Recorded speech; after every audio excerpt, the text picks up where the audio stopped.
My name is Dr. P.J. Raju, lecturer in history, Government Degree College for Women, Gajwel, BA second year, third semester. ఇప్పుడు చెప్పే topic మొఘలుల నాటి సాంస్కృతిక వికాసం. అంటే మొఘలాయులు గొప్ప కళా పోషకులు.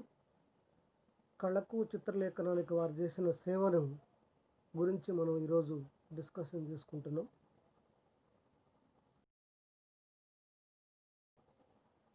మొఘల్ చక్రవర్తులందరూ పండితులను, విద్వాంసులను అభిమానించారు. అంటే హుమాయూన్ తల్లి నుంచి ఔరంగజేబు కుమార్తె జేబున్నిసా వరకు సాహిత్యాన్ని పోషించారు. అంతేకాక మొఘల్ పరిపాలన విధానం ఢిల్లీ సుల్తాన్ పరిపాలన విధానం కంటే చాలా మెరుగైంది. మొఘల్ పాలకుల కాలంలో లలిత కళలు, సాహిత్యము అత్యంత ప్రమాణాలు అందుకున్నాయి. ఫర్ ఎగ్జాంపుల్, అక్బర్ కాలంలో చిత్రలేఖనం గణనీయమైన ప్రగతిని సాధించింది. వాస్తుకళా ప్రభావాన్ని అర్థం చేసుకొని జహాంగీర్కు చిత్రలేఖన విషయంలో మంచి కళా దృష్టి ఉందని చెప్పాలి. అంతేకాక షాజహాను చిత్రలేఖనం మీద కంటే వాస్తుకళ మీద, ఆభరణాల తయారీ మీద ఎక్కువ శ్రద్ధ వహించాడు. ఇకపోతే మొఘల్ చిత్రలేఖనానికి చివరి దెబ్బ ఔరంగజేబు. ఆయన కాలంలో ఈ చివరి దెబ్బ తగిలింది. ఎందుకంటే ఔరంగజేబుకి చిత్రలేఖనం అన్న ఆయనకి ఇష్టం లేదు. పవిత్రమైన ఇస్లాం నియమానికి ఈ చిత్రలేఖనం విరుద్ధం అని చెప్పి ఔరంగజేబు భావించేవాడు. అందువల్ల ఆయన చిత్రలేఖనాన్ని ఆదరించలేదు. ఇకపోతే మొఘల్ కాలం నాటి సాహిత్యం, కళలు ఎట్లా ఉన్నాయి అని మనం తెలుసుకున్నట్లయితే, మొట్టమొదట వాడైన మొఘల్ రాజుల్లో బాబర్ చాలా గొప్ప సంగీత విద్వాంసుడు. అతడు తుర్కీ భాషలో తుజికి బాబరి అని తన స్వీయ చరిత్రను రాశాడు. ఈయనకి పారసిక భాషలో కూడా పాండిత్యం ఉంది. తుజికి ఈ బాబరి, దాన్నే బాబర్ నామా, బాబర్ మెమోరియల్ కూడా అని చెప్పి అంటారు. అది ఆయన యొక్క ఆటోబయోగ్రఫీని తనకు తాను రాసుకున్నాడు. ఇకపోతే హుమాయూన్కి కవిత్వం అంటే చాలా అభిమానించేవాడు. గణిత, ఖగోళ, జ్యోతిష శాస్త్రాలను అభ్యసించిండు ఆయన. అక్బర్ పరిపాలనా కాలం సారస్వతం కళల అభివృద్ధికి అనుకూలంగా ఉండేది. ఎందుకంటే Akbar was the great illiterate in Mughal empire. అంటే సరస్వతి కటాక్షము సరిగా లేని అక్బరే వేదాంతాన్ని, చరిత్రను, కవిత్వాన్ని మొదలగు గ్రంథాలను కూడా చదివి వినిపించుకునేవాడు. అతనికి 24,000 రాతప్రతులతో కూడిన చక్కని గ్రంథాలయం కూడా ఉన్నదట. ఇకపోతే అక్బర్ కాలంలో సాహిత్యం ఎట్లా ఉంది అంటే, అక్బర్కు సాంస్కృతికంగా గొప్ప పేరుంది. అక్బర్ ఆస్థానంలో 59 మంది కవులు ఉన్నారు. దాంట్లో ప్రధానమైన వాళ్ళు అబుల్ ఫజల్, అబుల్ ఫైజీ అండ్ నిజాముద్దీన్. దీంట్లో మరియు బదౌని కూడా చాలా ముఖ్యమైన వాడే. వీళ్ళంతా కూడా చరిత్ర గ్రంథాలను రాశారు. దాంట్లో అక్బర్ యొక్క చరిత్ర, అక్బర్ యొక్క దండయాత్రలు, అక్బర్ యొక్క జీవితం మొత్తం కూడా దీంట్లో మనకి వివరించబడుతుంది. ముఖ్యంగా దీంట్లో అబుల్ ఫజల్, అక్బర్ యొక్క ఆస్థానంలో అబుల్ ఫజలు చాలా గొప్పవాడు. ఆయన అక్బర్ నామా ఐన్ అక్బర్ని రాసి కవిరాజ్ అనే బిరుదు కూడా ఆయన పొందాడు. అబుల్ ఫజలు ఆయన చాలా గొప్ప పండితుడు. పారసిక భాషలో ఆయన క్షుణ్ణంగా అనేక పుస్తకాలు రాయటం జరిగింది. ఇంకోటి ఏంటంటే, దీంట్లో మధ్యకాల భారతదేశ చరిత్రలో అక్బర్కు సాంస్కృతికంగా గొప్ప పేరు మాత్రం ఉంది. ఎందుకంటే ఆయన ఆస్థానంలో అనేక మంది 59 మంది కాక అనేక మంది కవులు, పండితులు, పామర్లు పోషించబడ్డారు. దీని తర్వాత నెక్స్ట్ ఇంకోటి ఏంటంటే దాంట్లో అబుల్ ఫైజీ, అక్బర్ యొక్క ఆస్థాన చరిత్రకారుడు అబుల్ ఫైజీ, అబుల్ ఫజల్ యొక్క బ్రదర్. ఈయన కూడా కొన్ని గొప్ప గ్రంథాలు రాశాడు. ఆ గ్రంథాలలో అక్బర్ యొక్క చరిత్రని ఆయన కీర్తింపజేశాడు. అబుల్ ఫజలు తనకు తానే సాటి. ఎందుకు అంటే ఆయన ఏ విధంగా రాసినా కూడా అది ప్రజా జీవనానికి అద్దం పట్టేట్టుగా ఉంటుంది. కాబట్టి ప్రజలు అబుల్ ఫజల్ రాసిన గ్రంథాలని, సంపుటాలను ప్రజలు చాలా ఈజీగా అర్థం చేసుకుంటారని చెప్పి చెప్పడం జరుగుతుంది. ముఖ్యంగా జాదునా సర్కార్ లాంటి వాళ్ళు అబుల్ ఫజల్ గురించి ఏమని రాశాడంటే, అబుల్ ఫజలు నిజాలను, అలంకారాలు మాటను దాచి ఉంచి తమ భావ వ్యక్తీకరణతో పాఠకులను ఆకర్షించేవాడని చెప్పి రాశాడు. అంతేకాకుండా అబ్దుల్లా ఉజ్బేక్ అతను అబుల్ ఫజల్ రచనల గురించి చాలా అద్భుతంగా రాశాడు. అక్బరట తాను అక్బర్ కత్తి వేటుకు కూడా భయపడలేదట. కానీ అబుల్ ఫజల్ కలమంటే తనకు చాలా భయం అని చెప్పి దాంట్లో మెన్షన్ చేయటం జరిగింది. ఆ విధంగా అబుల్ ఫజలు అక్బర్నామా, ఐన్ అక్బర్ అనే గ్రంథాలు రాసి చరిత్రలో గొప్ప స్థానాన్ని సంపాదించుకోవడం జరిగింది. ఇకపోతే దీంట్లో మనం చెప్పుకోవాల్సిన విషయం ఏంటంటే, ఇక్కడ నిజాముద్దీన్ అనే కవి అక్బర్ కాలంలో తబకత్ ఈ అక్బర్ అనే గ్రంథాన్ని రాస్తాడు. ఇంకొక కవి బదౌని అతను తారిఖుల్ బదౌని అనే చరిత్ర గ్రంథాన్ని రాస్తాడు. అంతేకాకుండా ఆయన రామాయణ మహాభారతాలను పార్సీ భాషలో కూడా అనువదిస్తాడు. తర్వాత నెక్స్ట్ బాబర్ కుమార్తె అయిన గుల్బదన్ బేగం అక్బర్ యొక్క సూచనకై హుమాయూన్ నామాని పార్శిక భాషలోకి రచిస్తుంది. ఆమె ఇబ్రహీం సర్హింద్లో అదర్ణ వేదాన్ని అనువదించాడు.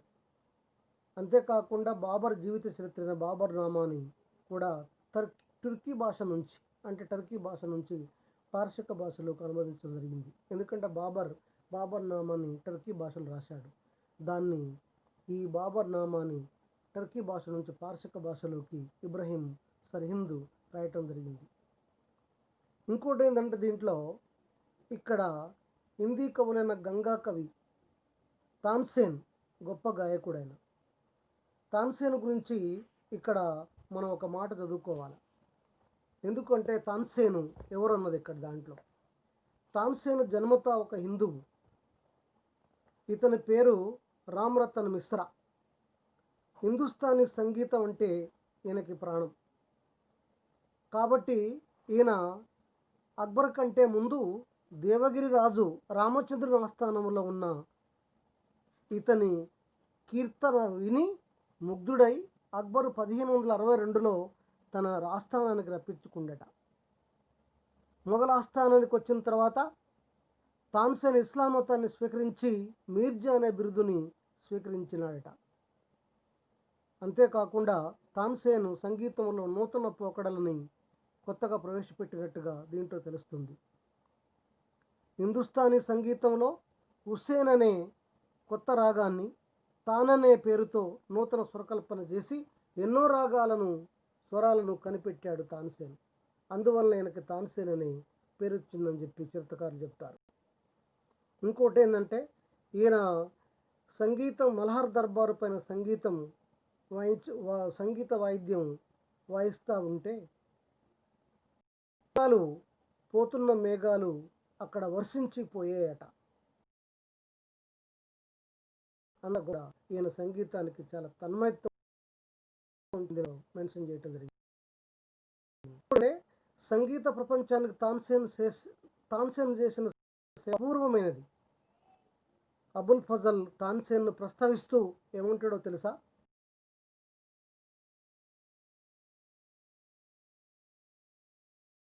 ఇక పుడతాడో పుట్టడో మనకు తెలియదు, కానీ 1000 సంవత్సరాల కాలం నుంచి ఇలాంటి గాయకుడు ఈ భూమి మీద పుట్టలేదని చెప్పి ఆయన అబుల్ ఫజల్ తాన్సేన్ గురించి ప్రస్తావిస్తాడు. అంత గొప్ప వ్యక్తి, అంత గొప్ప సంగీత విద్వాంసుడు తాన్సేన్ అని చెప్పాలి. ఇకపోతే దీంట్లో కేశవదాస్ అక్బర్ ఆస్థానంలో వర్ధిల్లిండి ఆయన.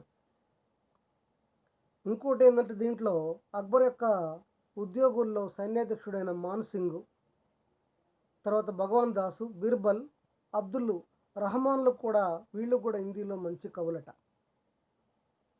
అంతేకాకుండా అక్బర్ కాలంలో హిందీ కూడా చాలా ఆదరణ పొందిందని. దాంట్లో ఫర్ ఎగ్జాంపుల్ ఏంటంటే ఇక్కడ రామచరిత మానస్ అనే పేరుతో హిందీ రామాయణం రచించిన తులసిదాసు ఆయన చాలా గొప్ప కవి అని.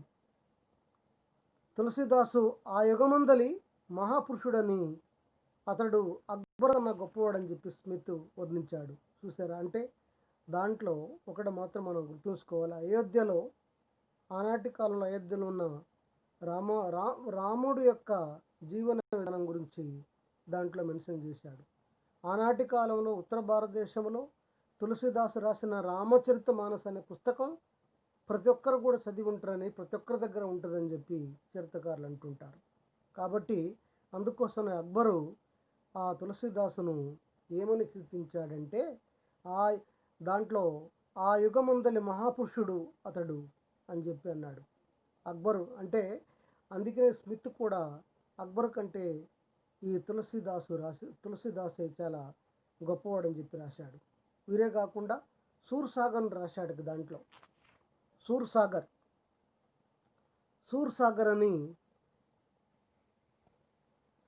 సాగర్ అంటే రాసిన సూర్దాస్, పద్మావతి రాసిన జాయసి అక్బర్ కాలం నాటి వారని చెప్పారు దీంట్లో. అంటే అంత గొప్ప వ్యక్తులని అక్బర్ నిరక్షరాస్యుడు అయినప్పటికి కూడా ఆయన చాలామందిని ఆ విధంగా పోషించాడని చెప్పి చెప్పొచ్చు. ఇకపోతే జహాంగీర్, షాజహాన్, ఔరంగజేబు కాలము వాటి సాహిత్యం ఎట్లా ఉంది అని మనం ఒకసారి మనం చేసుకున్నట్లయితే, జహాంగీర్ పారసిక భాషలో తన జీవిత స్మృతులను ఆయన తుజికి జహాంగీర్ అనే పేరిట రాశాడు. ఇది తుజికి జహాంగీర్ అనేది పారసిక భాషలో రాయటం జరిగింది. తుజికి జహాంగీర్ అనేది పారసిక భాషలో రాశాడు ఈయన. కాబట్టి దాంట్లో కూడా ఆయన కళ్ళకు గట్టినట్టుగా తన యథార్థ గాథలు మొత్తం కూడా రాశాడు. అంటే నూర్జహాను అధికార కాంక్షతో, సామ్రాజ్య కాంక్షతో జహాంగీర్ని మద్యానికి, మాంసానికి అలవాటు చేసి ఆమె ఏ విధంగా తన రాజ్యాన్ని వశపరుచుకుంది, ఈయన ఏ విధంగా వాటి కోసం, తాగుడు కోసం, తిండి కోసం ఏ విధంగా తన రాజ్యాన్ని నూర్జహాన్కి అమ్ముకున్నాడన్న సంగతి కూడా తుజికి జహాంగీర్లో రాయటం జరిగింది. అంతేకాకుండా ఆనాటి కాలంలో ముఖ్యంగా సంస్కృత కవి జగన్నాథుడు ఆయన గంగానదిని స్తుతిస్తూ గంగాలహరి అనే కావ్యాన్ని రాయటం జరిగింది. అంతేకాకుండా రసగంగాధరం అనే గొప్ప అలంకార శాస్త్ర గ్రంథాన్ని కూడా రాశాడు. జగన్నాథుడు గంగానదిని స్తుతిస్తూ, అంటే గంగానది ఏ విధంగా ప్రవహిస్తూ ఉంది అని, పరుగులు పెడతా ఉందని దాన్ని స్తుతిస్తూ గంగాలహరి అనే కావ్యాన్ని, రసగంగాధరం అనే గొప్ప అలంకార శాస్త్రాన్ని రాసించాడు. దీని తర్వాత నెక్స్ట్ షాజహాన్ కుమారుడు, ఆయన కూడా గొప్ప కవి, దారాషుకో అతని పేరు. షాజహాన్ కుమారుడు దారాషుకో పారసిక భాషలో మత వేదాంత గ్రంథాలను రాశాడు. అంతేకాకుండా మహాసముద్ర సంగ్రమం అనే ఒక గొప్ప పుస్తకాన్ని రాస్తాడు ఈయన. మహాసముద్ర సంగ్రామం అనే ఒక గొప్ప పుస్తకాన్ని రాస్తాడు.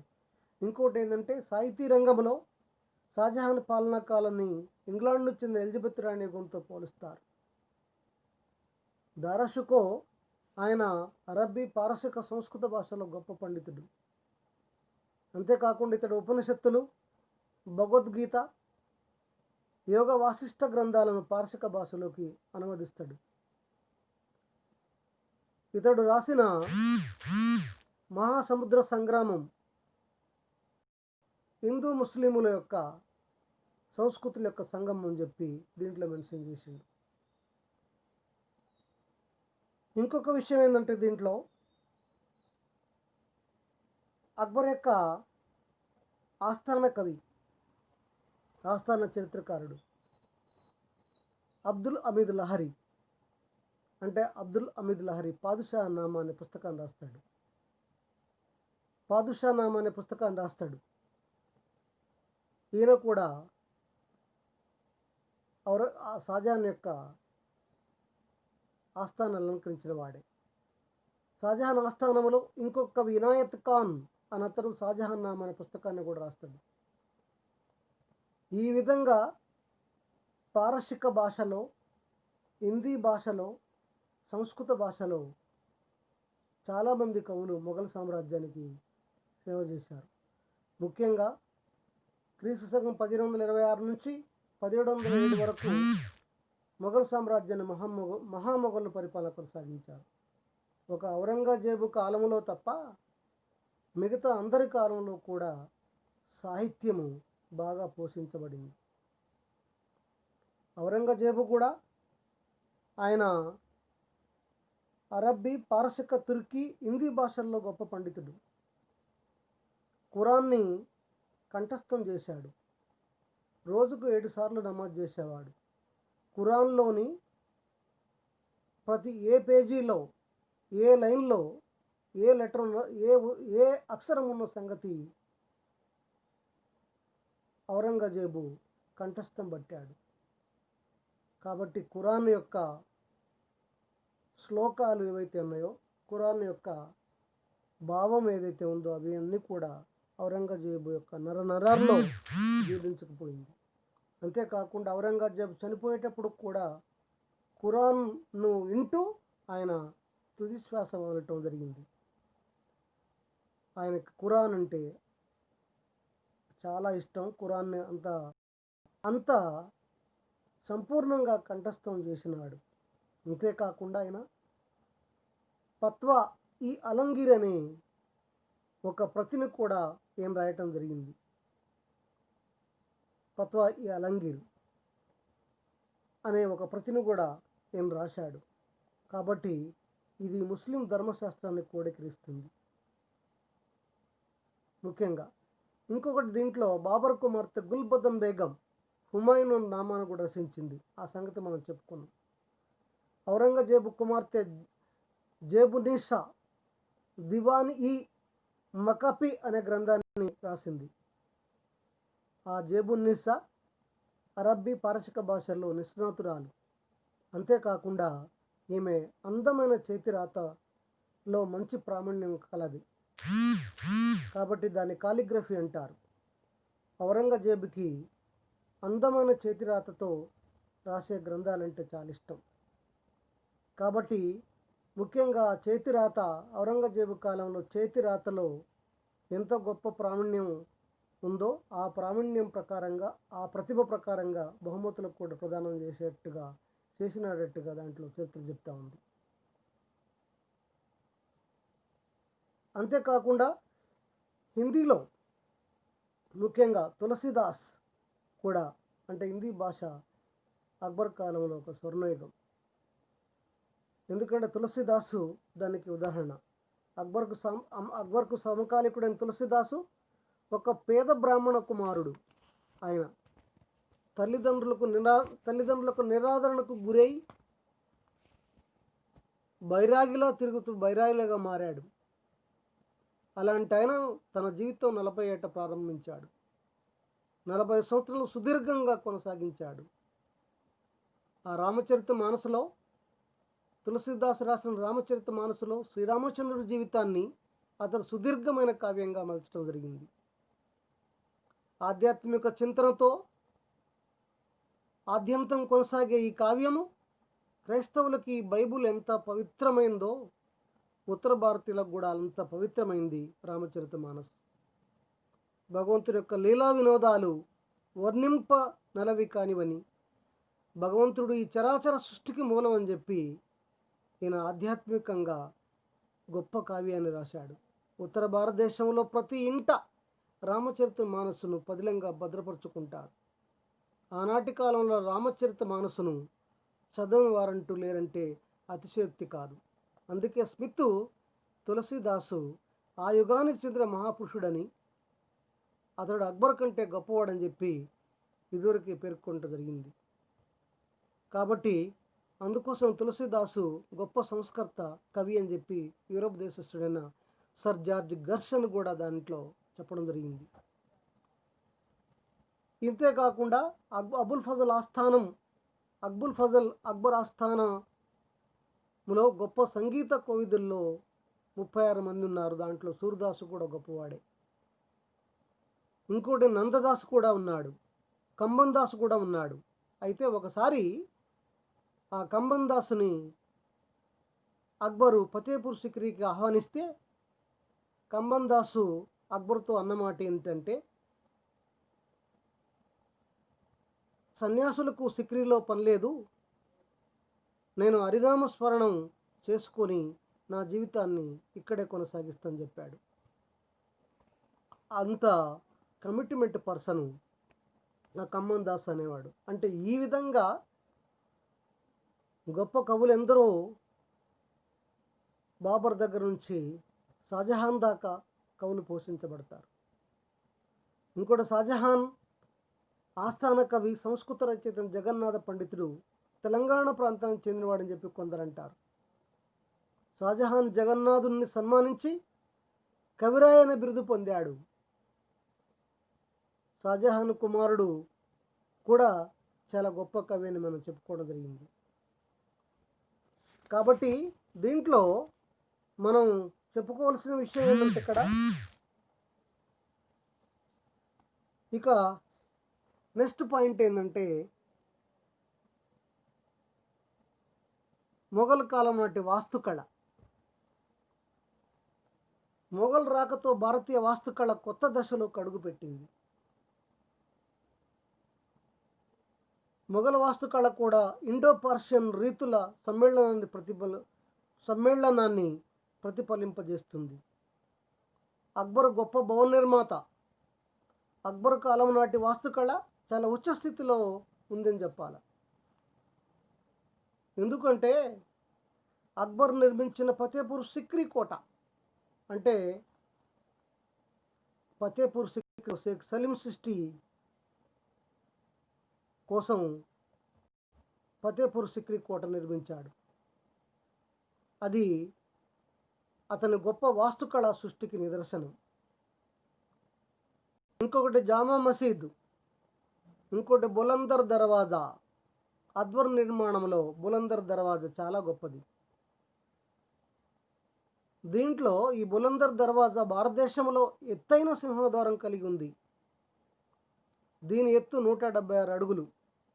దీన్ని ప్రపంచంలోని ఎత్తైన సింహద్వారాల్లో ఒకటిగా ఎంచడం జరిగింది. కుతుబుద్దీన్ ఐబక్ నిర్మించిన కుతుబ్ మినార్కి ముందు ఈ బులందర్ దర్వాజా నిర్మించడం జరిగింది. దక్కన్లో సాధించిన విజయానికి చిహ్నంగా అక్బర్ చక్రవర్తి 1602లో ఈ బులందర్ దర్వాజా నిర్మించాడు. 1571లో జామా మసీదు నిర్మించడం జరిగింది. అంతేకాక బీర్బల్ నివాసం కూడా చాలా గొప్పది. దివానీ ఖాన్ పంచమహల్ కూడా చాలా గొప్పది. ఆ ఫతేపూర్ సిక్రీలో అక్బర్ చక్రవర్తి పంచమహల్ నిర్మిస్తాడు. ఇది చాలా అద్భుతమైన కట్టడం. ఢిల్లీలో నిర్మించిన హుమాయూన్ సమాధి అక్బర్ సౌతి తల్లి హకీం బేగు ఆధ్వర్యంలో నిర్మించబడింది. ఇది ఇంకోటి ఆగ్రా కోటకు నిర్మించిన కోట గోడలు సుమారు 70 అడుగుల ఎత్తు. దీని చుట్టుకొలత 14 మైళ్ళు. దీనికి మొత్తం 2 సింహద్వారాలు ఉన్నాయి. అందులో ఒకటి ఢిల్లీ గేట్ అట, లేదా ఎలిఫెంటా గేట్ అని చెప్పి అంటారు. రెండోది అమర్సింగ్ గేటు. ఇవి చాలా గొప్ప ప్రాచుర్యాన్ని పొందాయి. అక్బర్ యొక్క వాస్తుకళకు ఇది గొప్ప నిదర్శనం అని చెప్పి చెప్పొచ్చు. ఇకపోతే దీంట్లో మనం నూర్జహాన్ తండ్రి జ్ఞాపకార్థం, అంటే నూర్జహాన్ తండ్రి గియాస్ బేగ్, ఆయన యొక్క బిరుదు ఇతిమిద్దౌలా, ఆయన జ్ఞాపకార్థం ఒక సమాధిని కూడా నిర్మిస్తుంది నూర్జహాన్. దీనిని చలవరాళ్లతో సర్వాంగ సుందరంగా నిర్మించిందట. రంగురంగుల లభ్యమైన రాళ్లను అతి నాజుగ్గా సుందరంగా దీన్ని అమర్చడం జరిగిందట.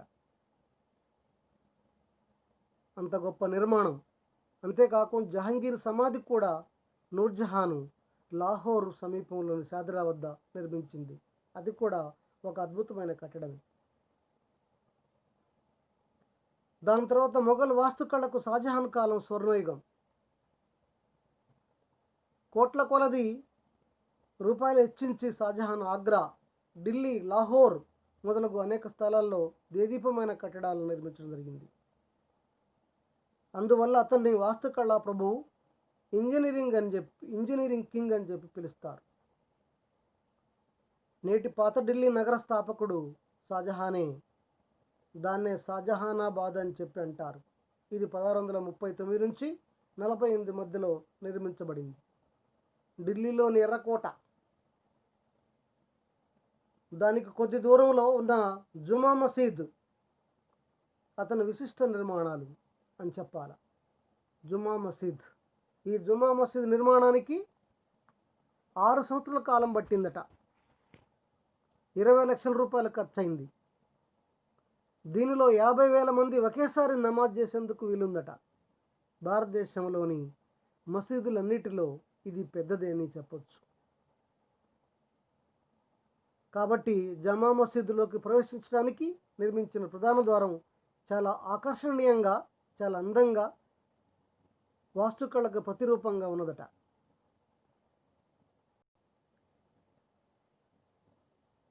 దీని యొక్క ప్రధాన వాస్తు శిల్పి ఉస్తాద్ ఖలీల్. ఎర్రకోటలో దివానీ కాస్ అనే ఒక అందమైన భవనాలు షాజహాన్ నిర్మింపజేశాడు. దివానీ కాస్ అనే భవనంలో నెమలి సింహాసనాన్ని తయారు చేయించాడు. ఆ నెమలి సింహాసన కోహినూర్ వజ్రాన్ని కూడా ఆయన పొదిగింపజేస్తాడు. కాబట్టి దివానీ కాస్ మందిరంలోకి వెళ్ళి ఆయన చూసి అన్న మాటలు ఆ దివానీ కాస్ భవన గోడలపైన చక్రవర్తి పారసిక భాషలు రాయించడం జరిగింది. ఏంటి అంటే, అగర్ ఫిరదౌసి బరుయే జమీనాస్టో అమినాస్టో, it is an heaven on this earth, it is this. ఈ భూమిపై స్వర్గం అనేది ఇదే, అది ఇదే. ఎంత అద్భుతంగా. కాబట్టి అదే కాక ఆగ్రాలోని షాజహాన్ నిర్మాణంలో తాజ్మహల్ ప్రసిద్ధిగాంచింది. షాజహాన్ మిక్కిలిగా ప్రేమించిన ముల్తాజ్ బేగ్, తన భార్యను ముల్తాజ్ బేగ్ జ్ఞాపకార్థం అది. ఇది యమునా నది ఒడ్డు, ఆగ్రా సమీపంలో యమునా నది ఒడ్డు నిర్మించబడింది. ఇది ఒక ప్రపంచ అద్భుతాల్లో ఒకటిగా ప్రకటించబడింది. షాజహాన్ కూడా చనిపోయిన తర్వాత దీనిలోనే సమాధి చేయబడ్డాడు. తాజ్మహల్ నమూనాను కొయ్యతో చేయించాడు. తర్వాత నిర్మాణం చేపట్టారు. ఇంకొక విషయం చెప్పుకోవాల్సింది ఏంటంటే, స్పెయిన్ దేశానికి చెందిన ఫాదర్ మామ్రిక్యూ ఆధ్వర్యంలో వెనిస్కు వెరోనియోతో తాజ్మహల్ నమూనాను రూపొందించడం జరిగింది.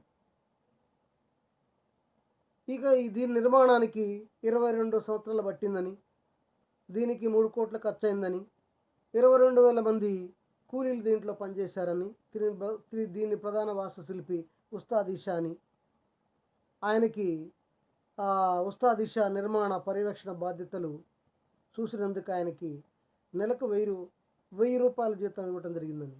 అప్పుడు 1000 రూపాయలు ఇప్పుడు 1 కోటి రూపాయలతో సమానం. అంత గొప్ప నిర్మాణము తాజ్మహల్. కాబట్టి ప్రస్తుతం ఇది ప్రపంచ వింతల్లో 7వ స్థానాన్ని ఆక్రమించింది. ఇంకోటి ముసల్మాన్ బుర్జ్ కూడా చాలా ముఖ్యమైనది.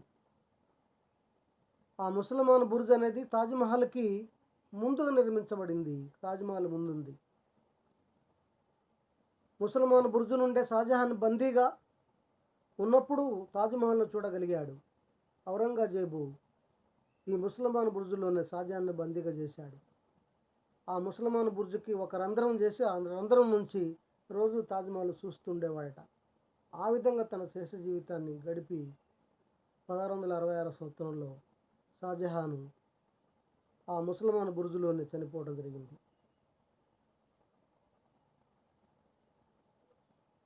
దీంట్లో ఇకపోతే మనం చెప్పుకోవాల్సినది ఔరంగజేబు కాలం. ఔరంగజేబు వాస్తు నిర్మాణానికి ఎక్కువ ప్రయారిటీ ఇవ్వలే. ఔరంగజేబు ఔరంగాబాదులో తన భార్యకి జ్ఞాపకార్థంగా నల్లరాయితో తాజ్‌మహల్ నిర్మించాడు. కానీ నాసిరకంగా ఉండటంతోని అది నాసిరకంతో ఉండటంతో అది తాజ్‌మహల్ లాగా షాజహాన్ నిర్మించిన తాజ్‌మహల్ లాగా అంత ప్రసిద్ధి చెందలేదని చెప్పాలి. ఇకపోతే మొఘల్ కాలం నాటి చిత్రలేఖనం. మొఘల్ కాలం నాటి చిత్రలేఖనం భారతదేశంలో ప్రాచీన కళ అయిన చిత్రలేఖనం అక్బర్ కాలం నుంచి ఒక కొత్త మలుపు తిరిగింది.